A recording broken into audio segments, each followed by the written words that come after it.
We're the United States of America, the country that has developed the most advanced technology in the world. Like from a laboratory in Texas, we can control the Mars rover. That's 140 million miles away. You can drive it around Mars. But you're telling me we can't count votes in a timely fashion? Now, some of you are wondering whether it's worth it for the Trump campaign to launch legal battles in states like Pennsylvania, Michigan, Georgia, Nevada. After all, courts are generally very reluctant to interfere in state vote counts, and then Democrat-run states always seem to be able to find new batches of votes to swamp any Republican advantage anyway. So what is it going to achieve? Won't lawsuits just delay the inevitable? Isn't it time to just move on, lick our wounds, and regroup? Well, that's exactly what the Democrats are hoping for. Oh, in Mitt Romney. That we just move on and have the same process repeat itself every election. But my friends, that would be a huge disservice, not only to Trump supporters, but to our entire system of government. Mail-in ballots have been a concern from day one. I raised this issue with Vice President Pence months ago.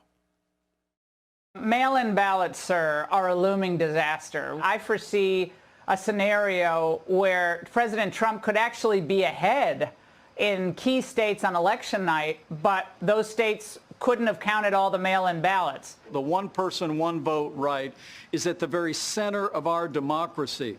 And the president's made it very clear that we're not going to stand idly by while you see, Democrat states and Democrat governors use the backdrop of the coronavirus to send millions of ballots all across their states and all across this country. But this universal mail-in voting where you're going to see literally ballots showered all across the state, it is ripe for fraud, and we are headed straight to the courts to put a stop to it. And straight to the courts they went. Now, look, we've all heard the stories. Friends who received multiple ballot applications, others receiving ballot applications from multiple states where they used to live, or applications for dead relatives. I know some of those instances personally. But that was just the tip of the iceberg. And again, we all saw this coming. President Trump saw this coming. Here's some of what has already been reported. A Michigan state senator posted this video online, purportedly showing a GOP poll observer being thrown out by election officials. Note the reaction from the poll workers.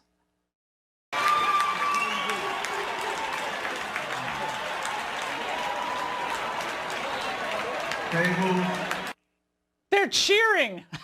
No concern there, right? Cheering every time we have someone escorted out of the room who's supposed to be watching what's going on. Likewise, Philadelphia's city attorney, an avowed anti-Trumper, refused to comply with a court order presented to her by Trump's legal team.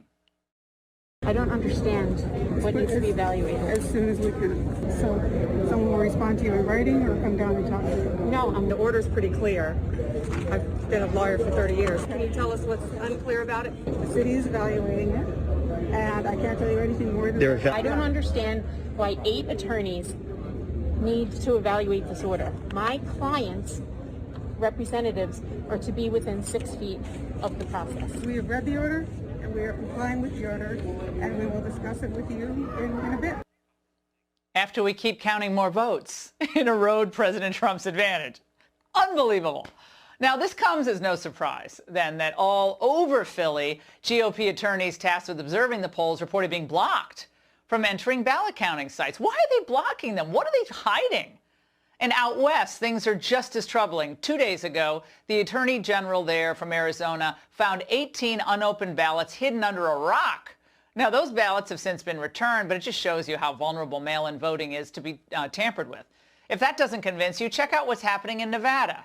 The GOP believes that Clark County officials have counted thousands of mail-in ballots from dead people and people who no longer live there. The party has also fielded thousands of complaints from voters, including Jill Stokey, who claimed this happened to her. In years past, I always voted in person. This time, they mailed out the ballot and somebody took my ballot.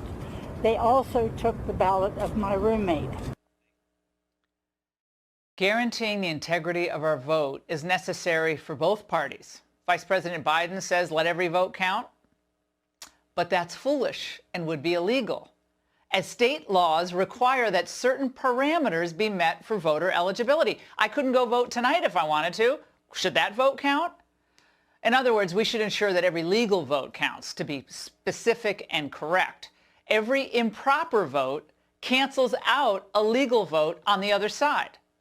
That must never be allowed to happen.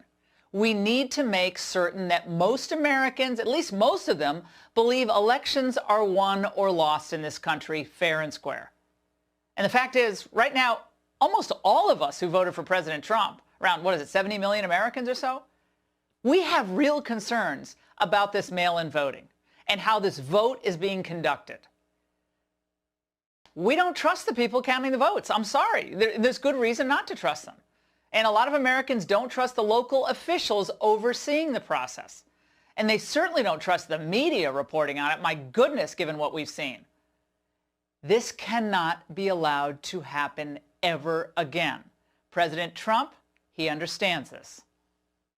We're hearing stories that are horror stories, absolute horror stories.